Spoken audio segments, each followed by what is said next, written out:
Welcome sa Our Lady of Lasalle at Quasay Parish kung saan ayos lang pong umiyak.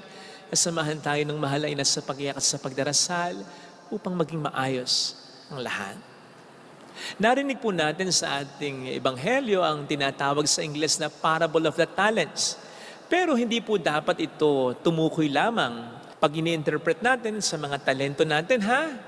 Ito rin po ay tumutukoy sa kakayanan natin, sa kondisyon ng buhay natin, maging ng pamilya natin, sa connection natin, sa kapangyarihan natin, sa impluwensya natin, sa oras na meron tayo.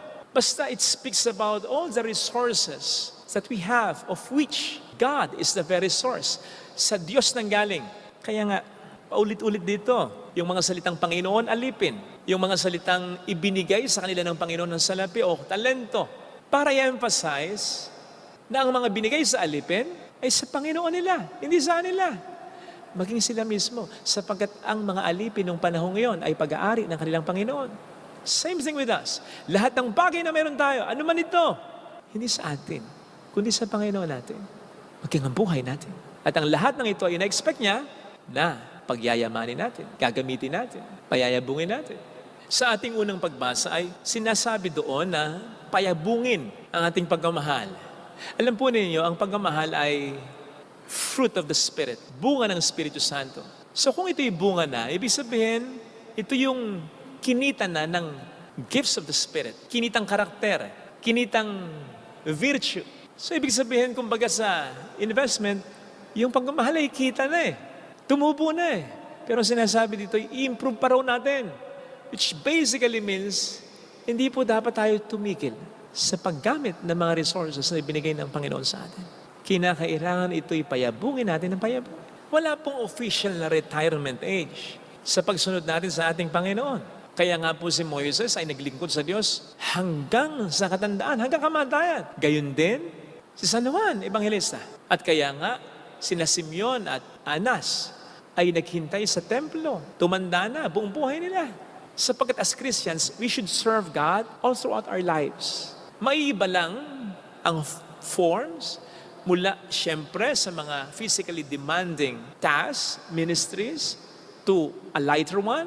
But the idea is, dapat tuloy-tuloy ang paggawa natin para sa Panginoon. Ang pagpapayabong ng mga resources na ibinigay niya sa atin. Kaya nga, isa sa mga lagi ko sinasabi sa mga nakahiga sa banig ng karamdaman, maniwala po kayo, may mission pa rin kayo.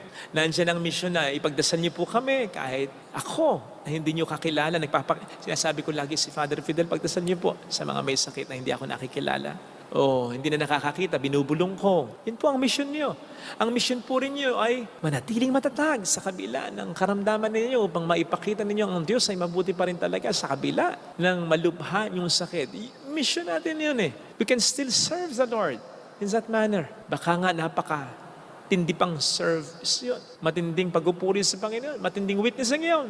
Kaya, hindi tayo dapat tumigil sa paglilingkod natin sa Panginoon natin hanggang sa siya'y dumating kung saan isusulit nga po niya kung paano natin ginamit ang mga resources na ibinigay niya sa atin. You see, hindi po sapat na ginamit lang po natin ang mga resources natin, ang mga talents natin. Ang mas mahalagang tanong kaysa dyan ay, paano natin ito ginamit? Ito ba ay sa paraan na gusto ng Panginoon natin o sa paraan lamang na gusto natin? Tandaan po natin ang lahat ng meron tayo ay galing sa Diyos, pag-aari ng Diyos. Kaya dapat natin gamitin ang mga ito ayon sa gusto ng Diyos. Halimbawa, pwede ba tayo maging mabuting katiwala kung gagamitin mo ang katawan mo para makapanukso o para kumita dahil nagpapakita ka ng katawan mo? Magiging mabuting katiwala ba tayo ng Panginoon kung gagamitin natin ang platforms natin sa social media para pag-promote ang sugal, para magpalabas sa mga hindi kaaya-aya ng mga bastos, ng mga eksenang may matinding pagmumura? Magiging mabuting katiwala ba tayo kung gagamitin natin ang ating kapangyarihan at ang impluwensya para sa kasamaan, para sa kasalanan? Magiging mabuting katiwala ba tayo kung gagamitin natin ang ating talino para makapanloko? Magiging mabuti ka kayang katiwala kung hindi ka magiging tapat sa asawa mo, kung hindi mo alagaan ang mga magulang mo, kung magiging lapastangan ka sa may.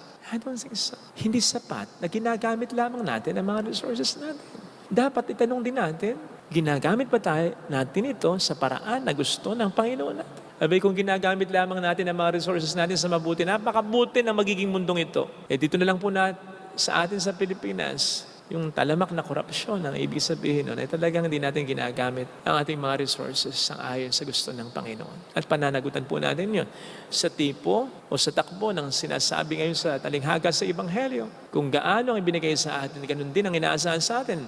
With great power comes great responsibility, sabi nga po natin. Kaya lagi po nating tanungin ang paggamit na ginagawa natin. Sapagkat ano ba nang meron tayo ay means ng Panginoon upang marating natin ang kalangitan. Grasya ng Panginoon upang marating natin ang kalangitan. Kung ito'y gagamitin natin ayon sa kanya kagustuhan. Pero kung ano man din ang meron tayo ay pwedeng maging mitya para tayo mapunta sa impyerno kung hindi natin gagamitin ito ayon sa kalooban na nagkaloob sa atin ito. Kaya again, let us do some soul searching para kung mali man ang paggamit natin sa mga talents na ibinigay ng Panginoon sa atin, may tama na natin. At kung tama naman ang ginagawa natin para sa kabutihan, for God's glory, for His kingdom, tuloy lang.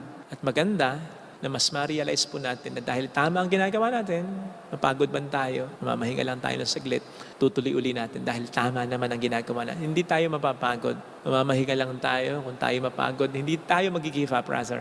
Hindi tayo mawawalan ng pag-asa. Ano man ang maranasan nating problema kung alam natin na tama ang paggamit na ginagawa natin sa mga biyayang pinagkaloob ng Panginoon sa atin. Kasi sa ganitong paraan, sigurado ko gusto natin na tayo madatnan niya, ginagawa ang inaasahan niya.